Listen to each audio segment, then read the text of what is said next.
सारवचन राधा स्वामी वार्तिक हजूर स्वामी जी महाराज के वचनों का संग्रह है। ये वचन सत्संगों तथा अन्य चर्चाओं के दौरान सत्संगियों ने नोट किए थे। स्वामी जी महाराज के परम धाम सिधारने के कुछ वर्ष बाद इनका संग्रह करके पुस्तक रूप में छपवाया गया और सन 1902 में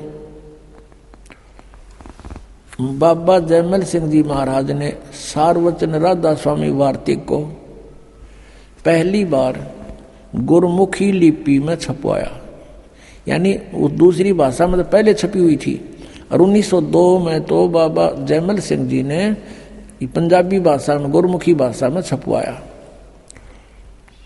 और प्रस्तुत पुस्तक उसी प्रथम गुरमुखी संस्करण के अनुसार है और अब इसका हिंदी संस्करण प्रकाशित किया जाता है। 1902 से लेकर 2012 110 वर्ष हो गया जिनने ये अड़ंगा गोठत्या ने, और इसके बारे में वो समझ नहीं सके इसमें कहना के चाहे। देखिएगा, स्वामी जी महाराज का शुभ नाम सेठ शिवदयाल सिंह जी था। आपने 25 अगस्त 1818 में आगरा शहर में जन्म लिया। आपके पिताजी का नाम सेठ दिलवाली सिंह जी तथा माता जी का नाम महामाया जी था। आपके पूर्वज पंजाब के रहने वाले थे तथा घर में गुरु ग्रंथ साहिब का पाठ किया जाता था। आपके माता पिता हाथरस के प्रसिद्ध संत तुलसी साहेब के भक्त थे। स्वामी जी महाराज ने भी तुलसी साहेब की काफी संगति की थी, यानी शिवदयाल जी को जिसको राधा स्वामी कहते हैं उसने भी तुलसीदास आथरस वाले की काफी संगति की थी, यानी उसके वचन सुने थे। बचपन से ही स्वामी जी महाराज का रुझान अध्यात्म की ओर था। आपने एक कमरे में बैठकर 17 वर्ष सुर शब्द योग का अभ्यास किया। 17 वर्ष तक एक कमरे में बैठकर, ये हठ योग किसी भी संत मत में नहीं है, ये मनमुखी आचरण है इन लोगों का। आगे देखो, ये पृष्ठ 5 पे आपने पढ़ा, 6 पे देखो। और सन 1861 में बसंत पंचमी के दिन खुले तौर पर आम सत्संग और सुरत शब्द योग का उपदेश शुरू किया। आगे देखो, अब यहाँ थोड़ा सा और देखना पड़ेगा। उसके बाद ये बाबा जयमल सिंह का जन्म हुआ 1939 में ग्राम गुमान, जिला गुरदासपुर में हुआ और सन 1956 में नामदान प्राप्त किया। यहाँ ध्यान से देखियो, जयमल सिंह ने जहाँ व्यास में डेरा स्थापित किया उसकी कहानी। 1861 में तो उन्हें सत्संग शुरू किया, किसने? शिवदयाल जी ने। और 1856 में यानी 5 वर्ष पहले इसको नाम प्राप्त हो लिया, इसको जयमल सिंह जी को। और फिर 32 वर्ष तक इसने सेना में नौकरी की। सन 1889 में पेंशन प्राप्त करके रिटायर हुए और व्यास नदी के किनारे आकर रहने लगे। अब शिवदयाल जी की मृत्यु हुई सन 1878 में, 60 साल की उम्र में। 1818 प्लस में 60, 1878 में इनकी मृत्यु हुई। और जयमल सिंह जी 1889 में 11 वर्ष बाद अपना मनमुखी व्यास नदी पर चमटा गाड़ दिया। व्यास आकर बाबा जी महाराज ने वहां सत्संग शुरू किया। वहां पर एक और बबूल का पेड़ उग गया। अब हम आगे चलते हैं। अपना आत्माओं, एक विचारणीय विषय है।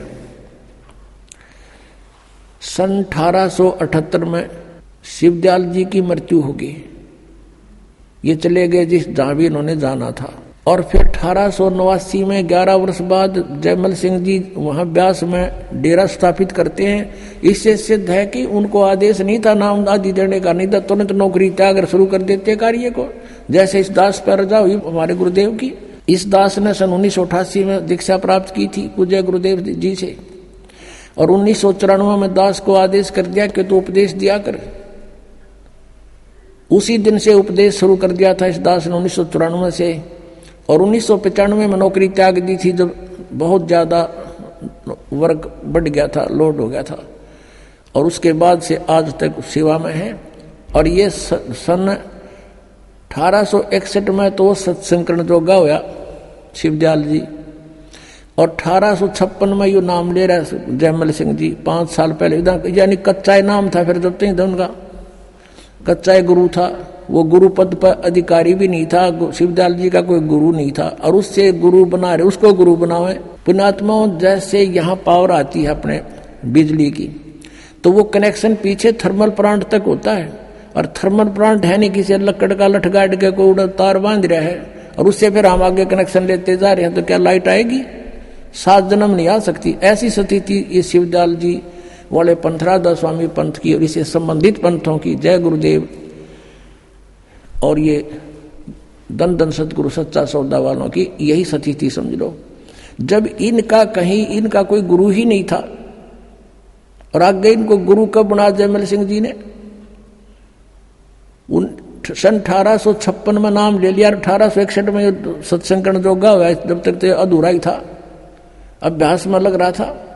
काची सरसम पीड़ के खड़ो है ना तेल, और फिर 1889 में अपन नाम देने लग गया। जो मृत्यु होली 1878 में शिवदयाल जी की, इनके अगर ये जयमल सिंह जी अपने गुरु मानते हैं तो उनको अगर आदेश इनको था कि नाम दे तो उसी दिन शुरू कर देना चाहिए था, इसने चाहे सर्विस भी करता रहता। तो इससे सिद्ध है कि यू एक बिल्कुल अनजानों का ग्रुप इकट्ठा हो गया, भोले श्रद्धालु इनका जा फंसे, इनको परम धनी मान के काल के जाल में फंसकर आज तक अपना जीवन बर्बाद कर रहे हैं। इस दास का उद्देश्य है कि उनसे पीछा छुटाओ और यहाँ आओ और यथार्थ ये सतनाम पाओ। अब दिखाते हैं ये सतनाम किसने बताओ है, देखिएगा। ये पुस्तक वही है, सारवचन राधा स्वामी वार्तिक, राधा स्वामी दयाल की दया, राधा स्वामी साहेब खुलासा उपदेश हजूर स्वामी जी साहेब का। अब यहाँ ये वचन है इसके, शिवदयाल जी के अमृत वचन सुनना। सिर्फ काम इतना है, इंसान यानी मनुष्य अपनी सूरत यानी रूह को उसके खजाने और निकास यानी मुकाम सतनाम और राधा स्वामी में पहुंचावे। ये सतनाम को मुकाम माने स्थान, सतनाम यहाँ मुकाम कह रहे, सतनाम को आगे चलो, राधा स्वामी को भी स्थान बता रहे हैं। स्थान ये आपने पढ़ा 13 पृष्ठ पे, ये 14 में देखो, वहां पहुंचावे। अब यहां आइएगा। अब तीसरा, ये गीता कैसे वचन है इनके 1 2 3, अब 1 2 पढ़ दिया आपने, तीसरा देखो। जितने आचार्य और महात्मा और अवतार और पैगंबर हुए हैं, हर एक मजहब में हुए हैं, वे सब अपने ध्यान के जोर से अंतर में तरफ मुकाम असली के चले, पर सब के सब दूर स्थान नहीं पहुंचे।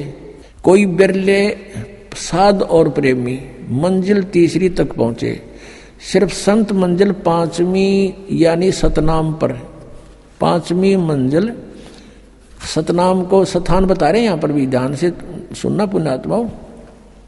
और कोई बिरले संत मंजिल 8वीं यानी राधा स्वामी, यहाँ राधा स्वामी स्थान और सतनाम भी स्थान इन्होंने स्पष्ट किया। अब देखो प्रश्न नंबर 15 पे और वचन नंबर 4 है। गीता कैसे वचन है इनके, ये अपने इनके हिसाब से। अब समझना चाहिए कि राधा स्वामी पद सबसे ऊंचा स्थान है, मुकाम है, और यही नाम कुल मालिक और सच्चे साहिब और सच्चे खुदा का है। और इस मुकाम से राधा स्वामी स्थान से नीचे, इस मुकाम से 2 स्थान नीचे और सतनाम का मुकाम है। सतनाम वहां इन्होंने स्थान सिद्ध कर रखा है। सतनाम का यानी स्थान का स्थान है, स्थान का स्थान है। इन गुआबाई देखना ये क्या बोल रहे हैं। और कि अभी सतनाम को आगे इन्होंने परिभाषित किया है, डिफाइन किया है, सतनाम के विषय में जानकारी दी है। इस सतनाम को, जिसको संतों ने सतलोक सतनाम, सचखंड सतनाम, सार शब्द सतनाम, सतशब्द सतनाम और सतनाम सतनाम, सतपुरुष सतनाम करके बयान किया है। वाह रे सतलोक के वासियों, ये राधा स्वामी पंथ बिल्कुल काल का जाल है। और ये शिवदयाल जी खुद भूत बने थे, तुम्हारा क्या होगा? अब दिखाऊंगा आपको, भूत बने हुए हैं। और फिर भी ना माने तो भाई कति तुमने तो घनी पी रखी है काल की भांग। कबीर साहब कहते हैं, कबीर ये माया अटपटी सब गट आन अड़ी, और किस किस न समझाऊं या कुआ भांग पड़ी। अब ये है शिवजाल जी, इनके परम धनी, जिसने राधा स्वामी कहे हैं। वैसे तो ये बात हो रही है, फिर भी इन्हीं के आधार से हम कुछ दिन चलेंगे तो आपको समझा सकते हैं। इस परम धनी के विचार है ये कि इसका सतनाम समझ में नहीं आ रहा। सतनाम ये क्या चीज है, को स्थान है, और फिर ये नाम दे है 5, ओंकार रंकार ज्योति निरंजन सतनाम, उसमें नाम भी है जाप सतनाम और सोहम और सतनाम। कहीं की ईंट कहीं का रोड़ा, हरियो राधा स्वामी कुणबा जोड़ा, ये इन्होंने कर रखा है यू काम। अब इधर तो सतनाम को क्या बताते हैं, स्थान है, फिर सतनाम, यही सतनाम सतलोक है, सचखंड है, सतनाम भी है, सतपुरुष भी है, सार नाम भी है, सार शब्द भी यही है। अरे वाह रे वाह देवताओं। अब जैसे किसी ने सपने में कार देखी नहीं, पेट्रोल देखा नहीं, सड़क शहर देखा नहीं, जंगली व्यक्ति कहीं 200-300 किलोमीटर शहर से दूर किसी से सुन लिया, कभी कोई भूल भटक कर शहरी व्यक्ति वहां चला गया और उसने कुछ मौखिक ज्ञान सुन लिया उनसे, और फिर वो बताता है अपने वहां जाकर के मैं शहर में शहर सपट्टा करके आता हूँ, कार में बैठकर चलता हूँ, पेट्रोल से चलती है, सड़क पर चलती है। तो कोई उसे पूछे भी कार और पेट्रोल शहर ड्राइवर कैसे होते हैं, वो फिर डिफाइन करे। क्यों ऐसे ही डिफाइन करेगा जिसने देखा नहीं कुछ भी, कि पेट्रोल भी कार को ही कहते हैं, ड्राइवर भी कार को ही कहते हैं, सड़क भी कार को ही कहते हैं, और शहर भी कार को ही कहते हैं। तो ये है परिभाषा इनकी सतनाम की, शिवजाल जी की है ये। तो अब आगे दिखाते हैं आपको। श्री जयमल सिंह जी सीधे सस माने जाते हैं, जैसे ये मानते हैं शिवजाल जी से उपदेश मिला और उसने राधा स्वामी व्यास में अपने डेरे की स्थापना कर दी। वही 5 नाम। उनका उत्तराधिकारी हुआ श्री सावण सिंह जी। अब वो शिवजाल वाला ही कुएं का पानी जयमल सिंह में था, जयमल सिंह जी में तो वही जल वही विचार सावण सिंह जी में आए, और सावण सिंह जी के शिष्य बने श्री बिलोचिस्तानी सामस्ताना श्री खेमामल सिंह, श्री खेमामल जी, जिन्होंने सच्चा सौदा सिरसा में ये डेरे की स्थापना अलग से कर दी, क्योंकि इनको आदेश नहीं दिया सावण सिंह जी ने नाम देने का। उसमें ये 2 अधिकारी बन गए, एक तो कृपाल सिंह और एक ये श्री खेमामल सिंह जी। इन दोनों में आपस में ठनगी, और सावण सिंह जी ने जगत सिंह जी को, एक सरदार जी को उत्तराधिकारी बना दिया, दोनों बाईपास कर दिए। तो इन्होंने एक ने तो यहाँ बना लिया आकर के सच्चा सौदा सिरसा में खेमामल सिंह जी ने, और दूसरे ने कृपाल सिंह ने जी ने दिल्ली में चिमटा गाड़ दिया अपना मनमुखी। और कृपाल सिंह जी से फिर एक ठाकुर सिंह जी बागी हो गया, क्योंकि उसने राजेंद्र सिंह को दे दी गद्दी, ऊंचा हुआ था ठाकुर सिंह, उसने नारा चिमटा गाड़ दिया, अलग से शुरुआत कर दी। आगरा से ही पंथ निकला है एक जय गुरुदेव पंथ मथुरा में। वो मथुरा वाला जो जय गुरुदेव, वो भी समझ लो उससे कुएं का पानी शिवजाल जी वाले का है। और वही 5 नाम वो देते हैं काल के 5। तुलसीदास हाथरस वाले कहते हैं 5 नाम काल के जानो, ये 5 काल के जाप हैं। उनकी घटरामायण में दिखाएंगे आपको। अब आपको दिखाते हैं इनका सतनाम मना समझ मारा। फिर सावण सिंह जी ने सतनाम को कैसे डिफाइन किया ये दिखाते हैं। ये देखिएगा संत मत प्रकाश भाग 3। ये है श्री सावण सिंह जी महाराज, ये है इसके लेखक, यानी इसके वचनों का संग्रह है ये श्री सावण सिंह जी का। ये है संत मत प्रकाश भाग 3। इसके प्रकाशक हैं जगदीश चंद्र सेठी, सेक्रेटरी राधा स्वामी सत्संग व्यास, डेरा बाबा जयमल सिंह। मुद्रक हैं गोपसंस पेपर लिमिटेड। संत मत प्रकाश भाग 3 और 102 पृष्ठ पे यहां देखो, सचखंड या सतनाम चौथा लोक है। सचखंड कहो या सतनाम, चौथा लोक है सतनाम, 106 पृष्ठ पे। वही सत्संगी कहता, हजूर जहां राम नाम का जस महिमा होता हो, कोई प्रसंग चल रहा है इनका, तो महाराज जी सावन सिंह जी कहते, कौन से राम का जिक्र कर रहा है तू? वही सत्संगी, क्या राम बहुत सारे हैं? महाराज जी कहते हैं सावन सिंह जी के 4 राम हैं। आपका इशारा कौन से राम की तरफ है? यहां देखो 107 पृष्ठ पे। सत्संगी कहता है, हजूर चारों राम को खोल कर बताइए। अब महाराज सावन सिंह जी लागे डिफाइन करन। एक राम दशरथ घर डोला, एक राम घट घट में बोला, एक राम का सकल पसारा, एक राम त्रिभुवन से न्यारा। पहला राम राजा दशरथ के बेटे, जो त्रेता युग में हुए और अवतार थे, आए और अपनी ड्यूटी अदा करके चले गए, लेकिन अब हमें न मिल सकते हैं, हमारा काम नहीं कर सकते। दूसरा राम मन है, जो घट घट में व्यापक है। और तीसरा राम ब्रह्म है, जो सारी त्रिलोकी को पैदा करता है, पालता और नाश करता है। चौथा राम सतनाम है। वाह रे देवताओं, चौथा राम सतनाम है। वहां तो सतनाम सचखंड था, सतनाम सतलोक, सारनाम सतशब्द सतपुरुष, और ये कहते हैं चौथा राम सतनाम, और ये असली राम है। ये गाट दिया चमटा ने। अब आप जी को दिखाते हैं, ये स्वयं स्वीकार करते हैं, सोए गुरु पूरा कहावे, जो 2 अक्षर का भेद बतावे। अब देखना, ये संत मत प्रकाश भाग 4 सावन सिंह जी कृत, हजूर महाराज सावन सिंह जी के सत्संगों का संग्रह, भाग 4 सत्संग व्यास। संत मत प्रकाश भाग महाराज सावन सिंह जी, प्रकाशक हैं सेवा सिंह, सेक्रेटरी राधा स्वामी सत्संग व्यास, डेरा बाबा जल सिंह, जिला अमृतसर। मुद्रक हैं Sartaj printing press, Tanda road, Joshi state, Jalandhar. अब इसके 261 पृष्ठ पर चलते हैं। 261 पृष्ठ पे ये वही संत मत प्रकाश भाग 4। इस पे एक वाणी है शिवदयाल जी की, उसको खोलने चले हैं, उसका अनुवाद करने चले हैं सावन सिंह जी।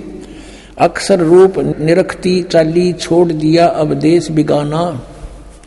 यह संसार सर है, जो अक्षर है वह ब्रह्म है, और नी अक्षर पार ब्रह्म है। जब यह संसार बना, हम इस महल दुनिया में गुजारा करते आ रहे हैं, किंतु अब गुरु की कृपा से आत्मा इस महल को छोड़कर सतलोक को जा रही है। अब गुरु ग्रंथ साहिब में बड़े गहरे और गुप्त रहस्य हैं। एक स्थान पर आता है 52 अक्षर लोक त्रय, सब है कुछ इनके माही, ये अक्षर खिर जाएंगे, वो अक्षर इनमें नाही। गुरु ग्रंथ साहिब के इस 340 पृष्ठ पे ये इन्होंने इसका डिफाइन किया। फिर आगे क्या है गुरु ग्रंथ साहिब में, इस 1171 पृष्ठ पे ये बता रहे हैं कि कुछ और भी है। इसके विषय में गुरु ग्रंथ साहिब में लिखा है 52 अक्षर से न्यारे के बारे में। सोई गुरु पूरा कहावे, 2 अक्षर का भेद बतावे, एक छुड़ावे एक लखावे, तो प्राणी निज घर को पावे। फिर कहते हैं जे तू पढ़िया पंडित, बिन 2 अक्षर 2 नावा। प्रणवत नानक एक लंगाए, जे कर सत समावा। यदि तू गुणी हो ज्ञानी हो तो वे अक्षर बताओ, वे अक्षर पार ब्रह्म हैं। ये अनुवाद तो है, इसकी इस वाणी का अनुवाद है इन 2 अक्षरों के बारे में सावन सिंह जी का, लेकिन वास्तविक वाणी का ये अर्थ नहीं बनता। या पे कह रहा वे अक्षर का बताओ, और आप पे कह रहा है ये वो अक्षर पार ब्रह्म है, पार ब्रह्म है। एक अक्षर ने दुनिया बनाई और एक ने सतलोक बनाया। यही कबीर साहब कहते हैं, कहे कबीर अक्षर 2 भाग। अब देखो कबीर साहब की वाणी को रेफरेंस में ले रखा है, हवाला दे रखा है। कबीर परमेश्वर की वाणी कहती 2 अक्षर को बोलना होता है, जाप करना होता है, ये कह पार ब्रह्म है। और होएगा खसम तो लेगा राख, यदि इस 2 नाम के उपदेश देने वाला सही अधिकारी होगा 2 अक्षर का। इसमें एक ओम है, एक तत् है, गुप्त है वो। तो अगर सही अधिकारी होगा तो समय आने पर तेरी रक्षा होगी, अन्यथा कोई लाभ नहीं होगा। झूठे गुरु से भी ये 2 अक्षर का नाम ले लिया सतनाम तो भी यूजलेस है। ये आदि गुरु ग्रंथ साहिब यानी गुरु ग्रंथ साहिब में 329 पृष्ठ पे ये कबीर जी की वाणी लिखी है। फिर गुरु नानक साहिब कहते हैं एक अक्षर हर मन वसै, नानक होत निहाल। तो ये तो एक अक्षर फिर आ गया, ये दो अक्षर तो न्यारे हैं, ये तो सतनाम है दो अक्षर का, और ये एक नाम है, ये सार नाम है, आदि नाम है। नानक होत निहाल, उस सार नाम से निहाल होंगे जीव। और देखो ये आगे इसके आसपास घूम रहे हैं सारना उसके सतनाम के। एक स्थान पर गुरु साहिब फिर कहते हैं, वेद कतेब समृत सब शासत, इन पढ़ा मुक्त न होई, एक अक्षर जो गुरुमुख जापे तिसकी निर्मल होई। ये आदि नाम भी गुरु से लेकर जाप करने का है, ये साधना करण का। वो कहते हैं वो नाम जाप करण के नहीं है, सुमन करण के नहीं है, वो तो उसकी साधना करनी। साधना टट्टू ही करोगे जो जाप पेगा ना बेरा तुमने। एक अक्षर जो गुरुमुख जापे, गुरु का गुरुमुखी होकर गुरु का शेष होकर जाप करे, तिसकी निर्मल सोई। आदि गुरु ग्रंथ साहब इस पृष्ठ पर लिखे हैं 747 पर। देखो अब सावण सिंह जी डिफाइन करते हैं संतों की वाणी को, वह अक्सर आपके अंदर है ये, और पार ब्रह्म जाकर मिलेंगे, मेरे पास है भूत बने पास से मिल लेंगे। ये संत तो कह रहे हैं मुख से जाप करना है ये अक्षर दोनों, और एक भी वो सार नाम भी। यह धर्म हमारा धर्म नहीं, ये जात हमारी जात नहीं, ये देश हमारा देश नहीं, हमारा देश सचखंड है, हमारी जाति सतनाम। वारे महर्षियों सतलोक के वासी इवन जाति सतनाम, इनका सतनाम मना समझ हमारा, ये जाएंगे कहाँ। और फिर आगे क्या बता रहे हैं कि अंदर शब्द के दर्जे हैं, ओम शब्द, सोहम शब्द और सत शब्द। ये सोहम शब्द परमात्मा कहते हैं, सोहम शब्द हम जग में लाए, किसी भी शास्त्र में सोहम शब्द नहीं है। अब पुण्यात्माओं, जिनका ज्ञान ही जीरो है, जिनकी छुरी ही बेसलेस है, निराधार है, तो उनका प्रैक्टिकल क्या होगा। इससे अंडरस्टूड है कि ये यूजलेस जाप हैं, 500 नाम काल के हैं। ये देखें गट रामायण तुलसी साहेब हाथरस वाले की भाग 1, वेलविडियर प्रिंटिंग प्रेस इलाहाबाद से भाग 1 है ये, और ये है गट रामायण भाग 1 सतगुरु तुलसी साहेब हाथरस वाले की रची हुई, 2 प्रमाणिक में छपा हुआ है। अब इसके 27 पृष्ठ पर आप देखेंगे, तुलसी साहेब जी के ही ज्ञान को आगे और अड़ंगा बनाकर शिवदयाल जी ने आगे समाज में पेश कर दिया। ये है 27 पृष्ठ, पिंड अंड का भेद। अंतर गुफा तहां चल जाऊं, और जहां साहेब के दर्शन पाऊं, 500 नाम जीव जब भाखा, और छठवां नाम गुप्त कर रखा। ये 5 नाम पर गाटा जोड़े, छठा नाम तो ना बताए, no कहते गुप्त है वो। और 500 नाम काल के जानो, तब दानी मन शंका आनो। निर्गुण निराकार निर्वाणी धर्मराय, ये 5 बखानी। जीव नाम निज कहे विचारी, जान बूझ दानी झकमारी। अब जीव वचन, दानी सुनो विधि बात हमारी, हम चले जाऊं पुरुष दरबारी। सुरत नृत ले लोक सिधाऊं, आदि नाम ले काल गिराऊं। और सतनाम ले जीव उबारी, अस चल जाऊं पुरुष दरबारी। अब ये सतनाम और ये आदि नाम ये अलग है, ये 2 अक्षर का नाम है, एक इसमें ओम है, एक गुप्त है, दास बताओगा। ये सतनाम 2 अक्षर का है, और ये आदि नाम ये सार नाम है। इन तीनों का जाप करना है। इस सतनाम का भी 2 अक्षर केगा, और आदि नाम का भी जाप ही करना है। जैसे आपने गुरु ग्रंथ साहब में पढ़ा कि एक नाम गुरुमुख जापे नानक होत निहाल, ये भी जाप करने का है। ये कहते हैं ना साधना करने का है, जाप करने का नहीं है। और ये राधा स्वामी पंथ, धन धन सतगुरु पंथ, ये एक ही कुएं का पानी है। जय गुरुदेव पंथ मथुरा वाला एक पुस्तक है, सचखंड की सड़क, और ये प्रकाशित है सच्चा सौदा सिरसा से, सतनाम सिंह जी जो गद्दी के दूसरे अधिकारी हैं उनके कर कमलों से। और ये भी वो कुएं का पानी आपको दिखाते हैं, थोड़ा सा फेर बदल कर दिया, समझ गए खींचे तो ये देखिएगा सचखंड की सड़क।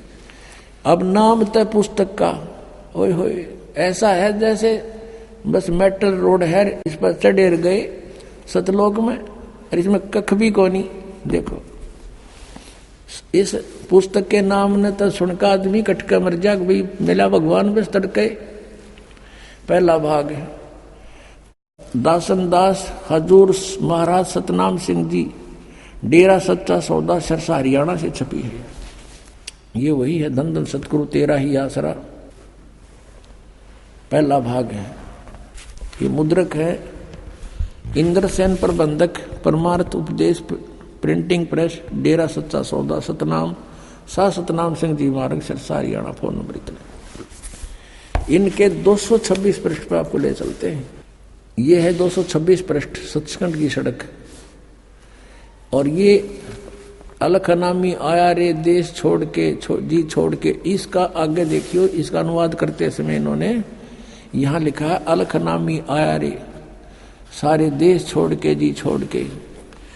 त्रिलोकी स्थूल सूक्ष्म और कारणयुद्ध त्रिलोकी है इनका, तक की सारी रचना काल निरंजन ने की है। संतों का देश सचखंड या सतलोक है और वही सतपुरुष या आदि पुरुष का स्थान है।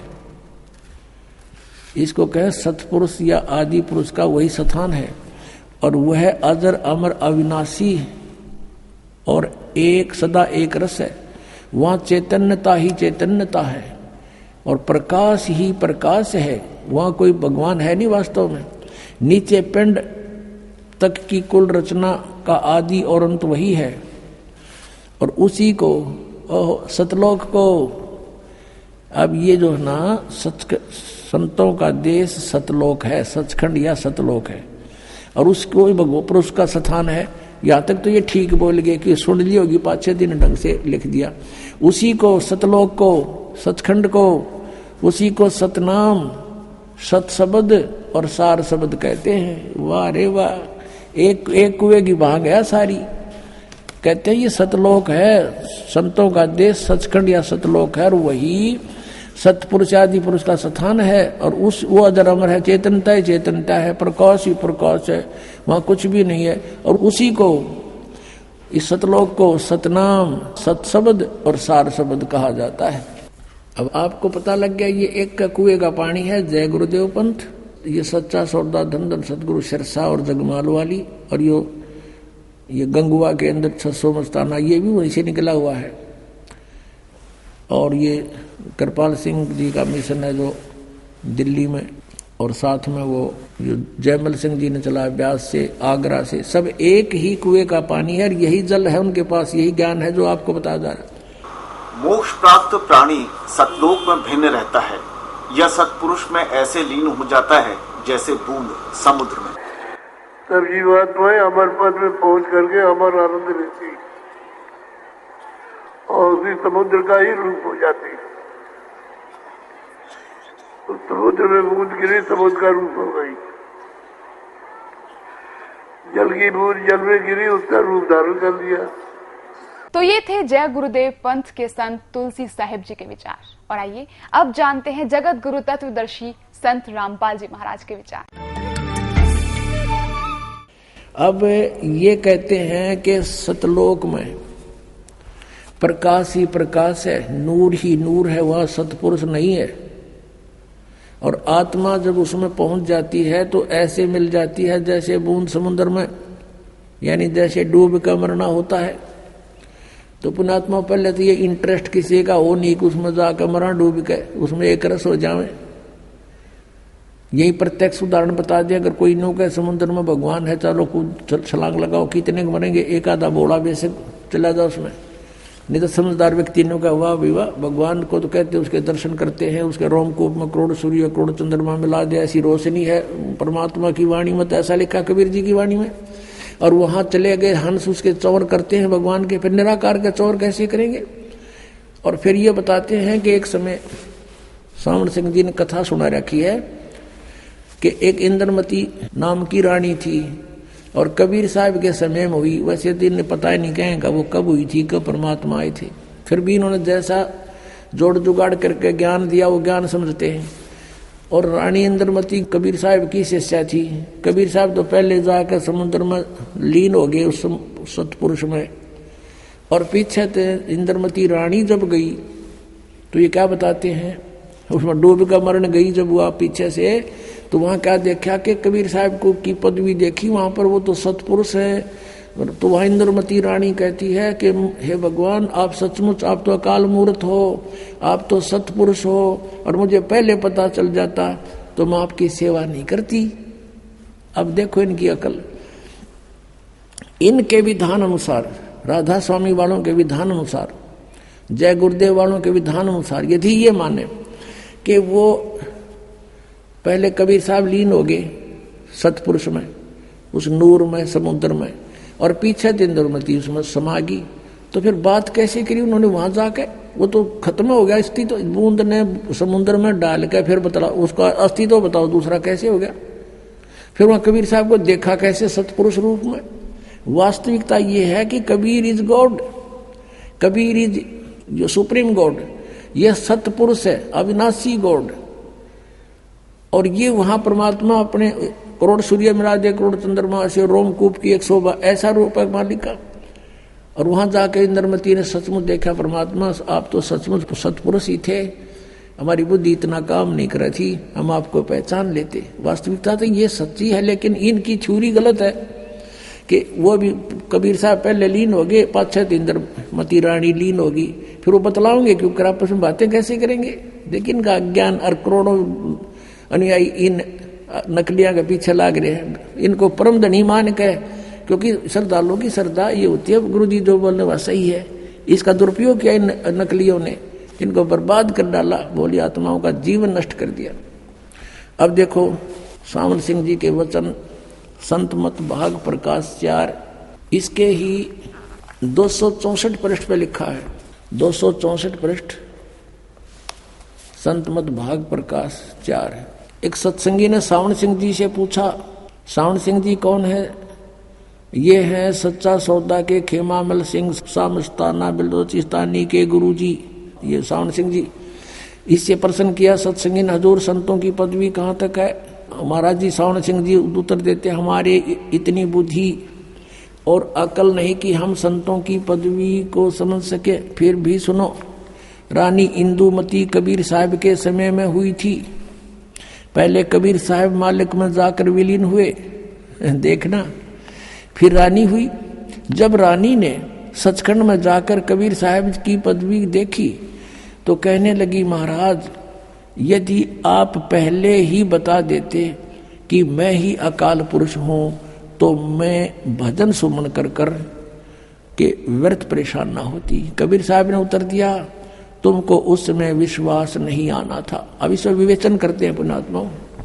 इन राधा स्वामी पंथ के अज्ञानी संतों की तो सोच है, विचार है कि सतपुरुष वहां नहीं है, निराकार है और केवल नूर ही नूर है, प्रकाश ही प्रकाश है। और उनने अपने सिद्धांत अनुसार सच्चाई को अज्ञान बना करके कैसे पेश करना चाहा है, लेकिन फिर भी छुपी नहीं। कहते हैं चोर चुरावे तुमड़ी और गड्ढे पानी में, वो गड्ढे वो ऊपर आवे न, सच्चाई छनी ना। अब विचार करो इनके विधान अनुसार। ये कहते हैं पहले कबीर साहब जाकर मालिक में विलीन हो गए, बूंद गिर गई समुद्र में, खत्म हो जाती तो। और फिर कहते पीछे तो रानी जाके विलीन होगी उसी में, दोनों हो गए एक रस। फिर वो बातें किस टाइम की? कबीर साहब को देखा कैसे उसने? वहां कुछ अस्तित्व है ही नहीं तो देखा कैसे? सच्चाई तो यही है कि सचमुच कबीर साहब वहां परमात्मा स्वरूप सतपुरुष रूप में ये खुद ही मालिक हैं। जैसे स्वामी रामानंद जी ने कहा, दोहू ठोड़ है एक तू और भया एक से दो, और गरीबदास हम कारणे आए हो तुम मगदो। ये स्वयं भी कहते हैं कबीर परमेश्वर, हम ही अलखला है कुतुब गोस और पीर, गरीबदास खालक धनी हमारा नाम कबीर। ए स्वामी सृष्टा में और सृष्टि हमारे तीर, दास गरीब अधर बसूं। कबीर साहब कहते हैं अधर रहूं ऊपर और मेरा नाम कबीर। और ये अज्ञानी कह रहे हैं कि कबीर साहब पहले लीन हो गए, 5-6 इंद्रमती होगी। फिर बातें किस कैसे करी उन्होंने? अरे कुछ तो दिमाग पर जोर दो। तो वो पहले वाले तो गए बाढ़ में, अब तो तुम तो बचो, शेष जो बचे फंस रहे हैं उनके नकलियों के पीछा छुटाओ और अपना कल्याण कराओ। ये बार बार समय नहीं मिलता। अब एक तो यहाँ प्रमाण दे रखे उन्होंने, और दिखाते हैं 189 पृष्ठ पे इसी के संत मत प्रकाश भाग 4 के 189 पृष्ठ पे देखो। अब सावन सिंह जी उत्तर दे रहे हैं, इसी तरह रानी इंदुमती थी। जब उसको कबीर साहब सचखंड ले गए तो उसने वहां जाकर देखा कि कबीर साहब ही सतपुरुष हैं। कहती है हाय हाय, अगर आप मुझे इतना बता देते कि मैं ही सत्पुरुष हूं तो क्या मैं आपकी सेवा नहीं करती? कहते हैं तुझे विश्वास नहीं आता, अब तू यहां आ गई है, तेरी मर्जी कह ले। अब ये सच्चाई है, ये तो वार्ता सही एज इट इज है। इंद्रमती और कबीर जी की उनके इंद्रमती वाली कथा में लिखी, ये तो सही है, ये तो उन्होंने ले ली सही कि कबीर इज गॉड, सचमुच। और वहां इनकी अपनी अज्ञान थ्योरी को सिद्ध करना भी चाहा साथ में इस कथा के साथ 264 पृष्ठ पे इसी संत मत भाग 4 के, उसमें इन्होंने कोशिश की है ये बताने की कि पहले कबीर साहब लीन हो गए और पाछे तो फिर इंदुमती जाकर उसमें समुद्र में बूंद की तरह समा गई और फिर वो बातें कर रहे हैं। अरे ज्ञानहीनो परमात्मा, कबीर जी कहते हैं मोती मुक्ता दर्शत नाही, ये जग है सब अंदरे, दिखत के तो नैन चश्म इनके फिरा मोतिया बंदरे। ये दिखे थे महर्षि, बड़े बड़े विद्वान, मंडलेश्वर परम धनी पहुंचे हुए हैं सचखंड मजा, इनका सतनामे का ना समझ में न जाएंगे कहा ये। इसी कारण से वो शिवजाल जी प्रेत बनकर अपनी शिष्या बुक्की में बोल रहा है, सत साहिब परम पिता परमात्मा पूर्ण ब्रह्म सर्व सृष्टि रचनहार कबीर देव कबीर साहेब कबीर परमात्मा की असीम रजा से आप सभी पुण्यात्माएं सत्संग सुनने के लिए उपस्थित हो सके। परमात्मा की कृपा के बिना कोई भी प्राणी परमात्मा की भक्ति नहीं कर सकता। और जो प्राणी भक्ति कर रहे हैं, अपनी मनमानी साधनाएं भी कर रहे हैं, नकली गुरुओं के पास भी वो जाके दीक्षित हैं, वो भक्ति नहीं कर रहे हैं, वो अपना जीवन नाश कर रहे हैं। तो सौभाग्य आपका कि आप जी भक्ति कर रहे हैं, विशेष कृपा है आपके ऊपर परमात्मा की, क्योंकि सत भक्ति हम करें तो वही भक्ति होती है। असत क्रिया को करने से कोई लाभ नहीं होता। यदि कोई जंडी के पेड़ को और काट के गण से काटने की चेष्टा कर रहा है तो क्या उसका वो प्रक्रिया उचित है? क्या वो अपने उस कार्य में सफल हो सकता है? नहीं हो सकता। किसी जंडी के पेड़ को या किसी भी वृक्ष को काटने के लिए एक तिखी कुल्हाड़ी की आवश्यकता होती है, लोहे की। तो वो अपना सही कार्य कर रहा है जो इस हथियार औजार को प्रयोग करके प्रयत्न कर रहा है। आप जी वो सत साधना कर रहे हैं जिससे परमात्मा प्राप्ति होती है, और जिस साधना के करने से पूर्व में बहुत से महापुरुषों को परमात्मा प्राप्ति हुई है। तो आपका सौभाग्य है कि आप जी परमात्मा की कृपा से सत साधना कर रहे हो, सत्संग में उपस्थित हो रहे हो। अन्यथा इस काल भगवान ने ऐसा कहर तोल रखा है प्रत्येक प्राणी पे, परमात्मा की रजा ना हो तो यही समय आपका ये ना जाने कहाँ पर बर्बाद करा देता, किसी थाने में, किसी कोर्ट में या किसी अन्य स्थान पर और कोई समस्या पैदा कर देता, कोई बीमारी कर देता, हॉस्पिटल में पड़े होते, पैसे भी खर्च होते, चिंता भी न्यारी बनी रहती।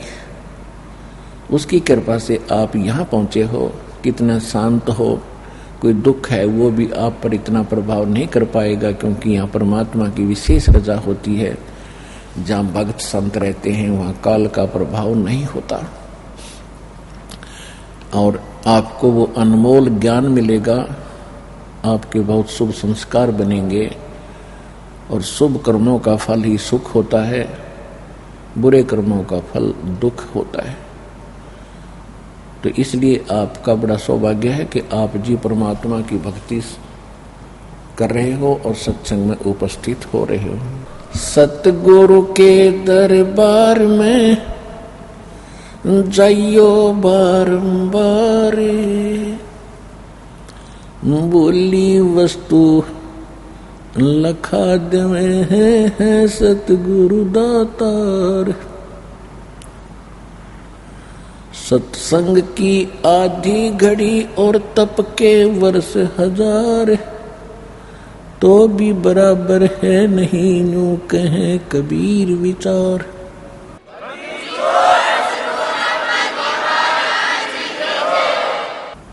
संत मिलन को चालियो तज माया अभिमान, जो जो कदम आगे रखे वो है यज्ञ समान।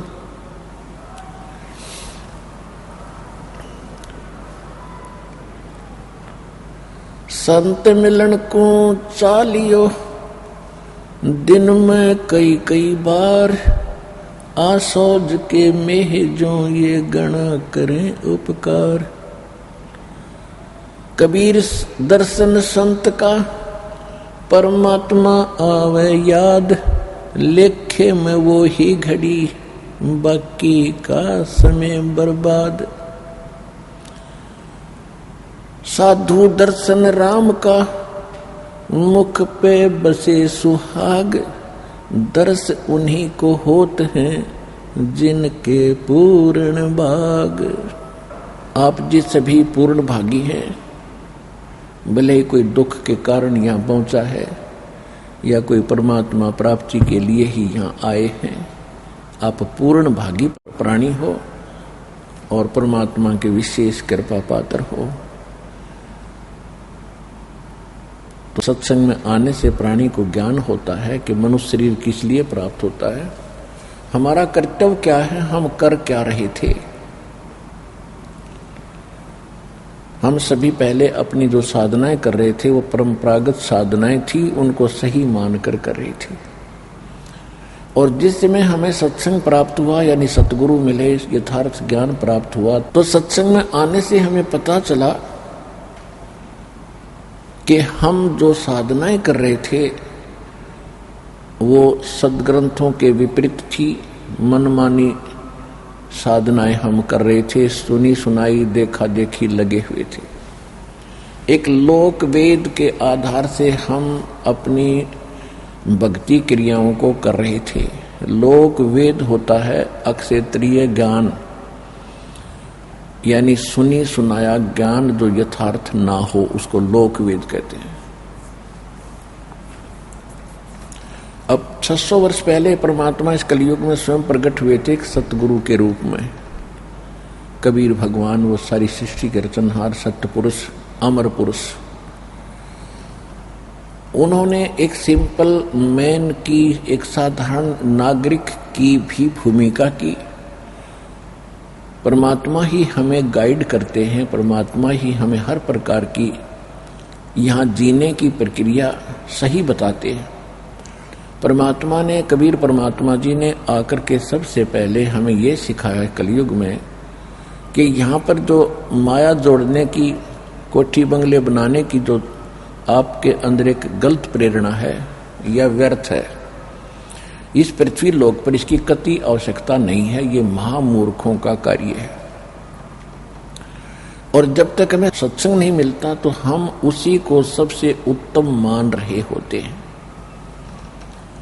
और जो हम यहाँ पद प्राप्त करने की चेष्टा करते हैं, कोई मंत्री, मुख्यमंत्री, प्रधानमंत्री बनने की हम चेष्टा करते हैं, तो ये भी एक अज्ञानता का प्रतीक बताया है।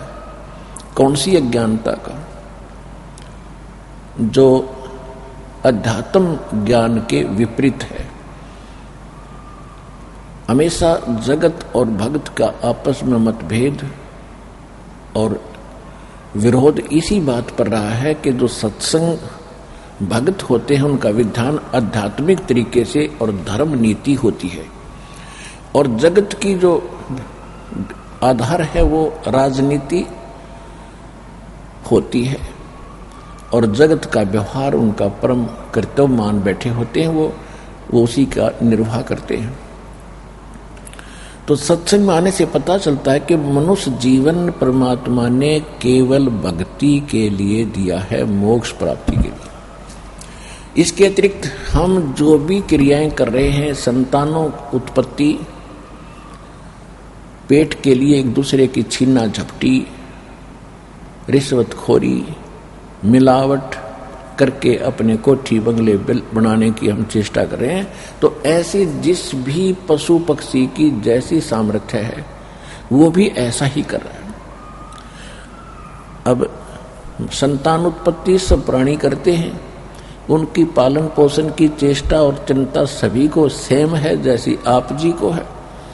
और आपने देखा होगा कि बैया पक्षी होता है, बैया पक्षी कितना गजब का घोंसला बनाता है और कैसी उसको बुद्धि दी है, किस प्रकार वो सेटिंग करता है, कैसे अपने अंडों को रखने के लिए उसके अंदर छोटे छोटे घास के तिनके, ना उसके पास सुई है, ना धागा है, ना कोई इंस्ट्रूमेंट है, और कैसे बना लेता है अपने चौथ से।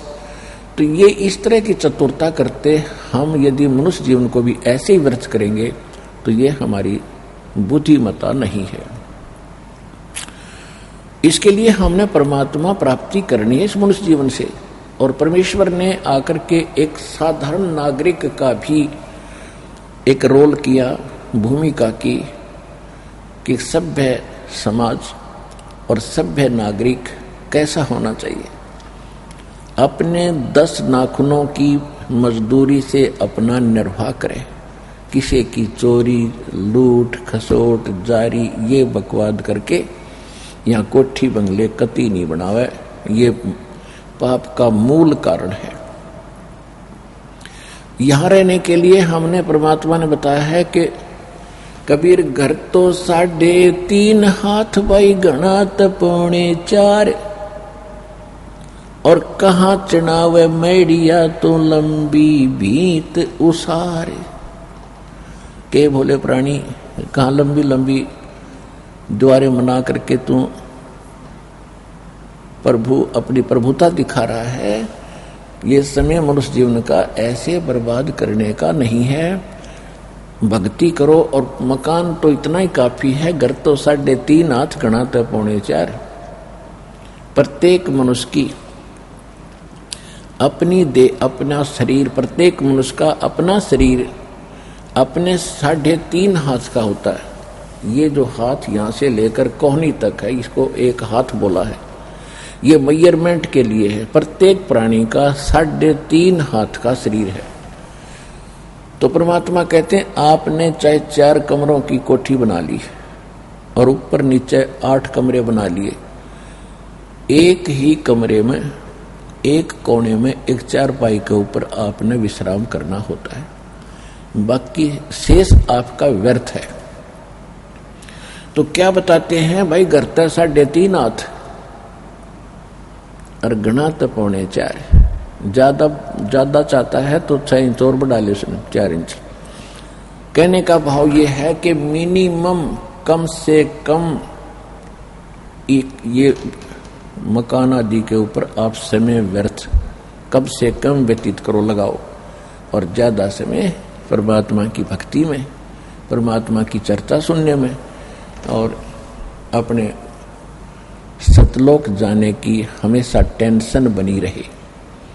जो चिंताएं हमने यहाँ पाल रखी हैं ये व्यर्थ की हैं और ये स्वाभाविक हैं जब तक हम भगवान की शरण में नहीं आते।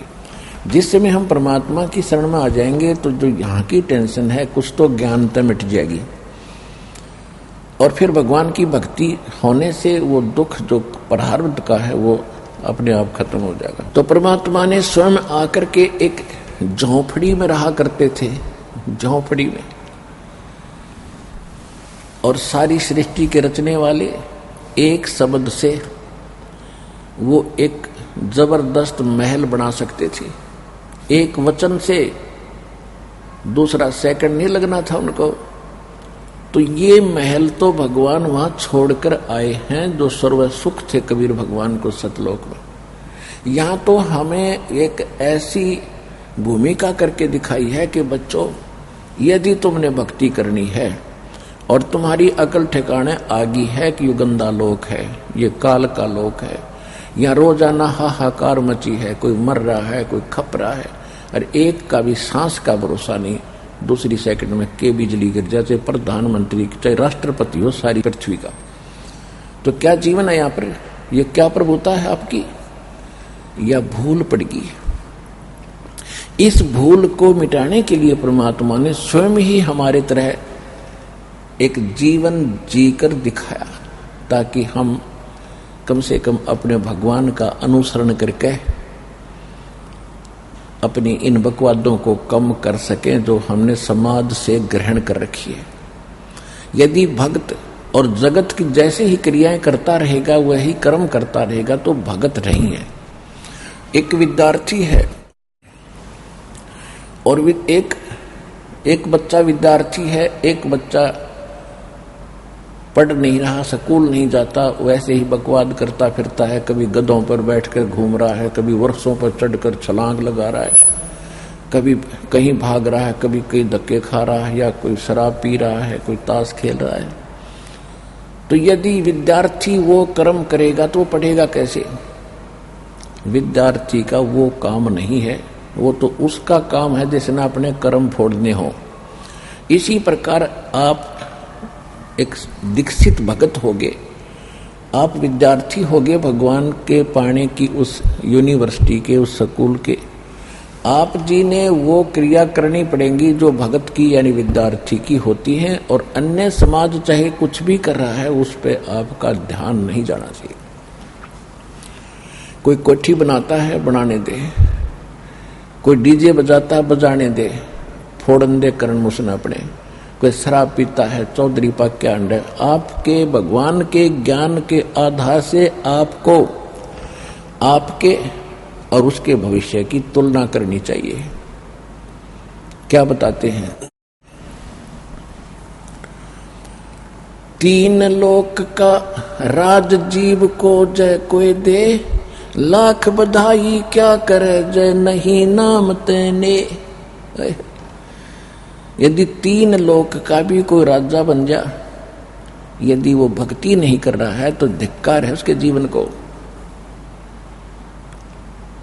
राम रटत निर्धन भला भाई, टूटी घर की छान, वो सुंदर महल किस काम के जा भक्ति नहीं भगवान।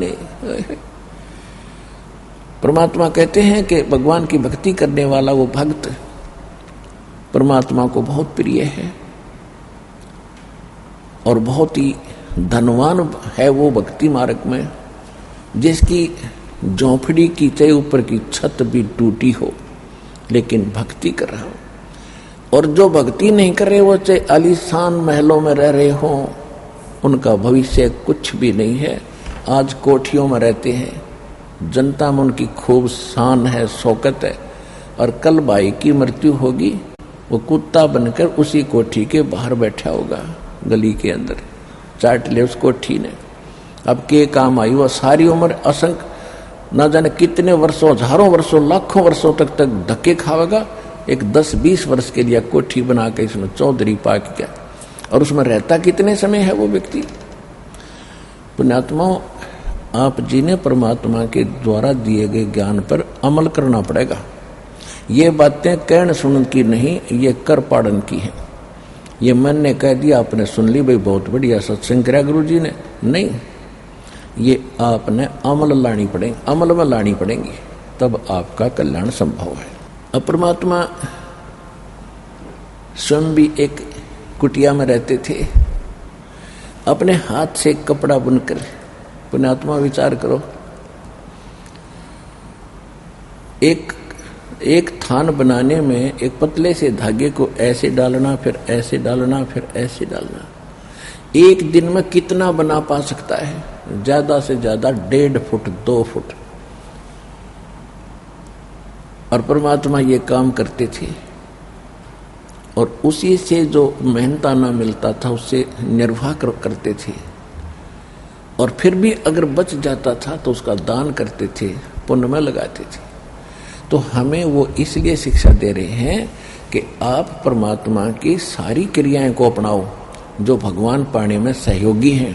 दान भी करो, चाहे बेश से कितने निर्धन हो, उसी से निकाल कर कुछ दान जरूर करो। जैसे आप जब इस ज्ञान से पूर्ण रूप से परिचित हो जाओगे इस मार्ग से, तो फिर आप आनाकानी नहीं कर सकते दान करण में। कैसे? जैसे एक किसान जब फसल बीजनी होती है, जैसे गेहूं का समय आ गया और उसके पास इतना गेहूं है कि परिवार का गुजारा ही मुश्किल से होगा खाने का, तो वो क्या करता है, वो ये नहीं देखता कि अब क्या करूंगा, कैसे बीजूंगा, बच्चे क्या खाएंगे। इसको अगर बीज दिया तो उसको इतना पता है अगर नहीं बीजूंगा तो फिर कति भूखा मर जाऊंगा, आगे भी कुछ नहीं होगा। तो वो चाहे उसने उधार लेकर किसी से बीजना पड़े, वो बीज जरूर बीजेगा। और उसके बीजने के बाद भी फिर बहुत सा काम है, वो सारे खर्च भी करेगा और फिर उसके बाद देखो वो मालो माल हो जाएगा।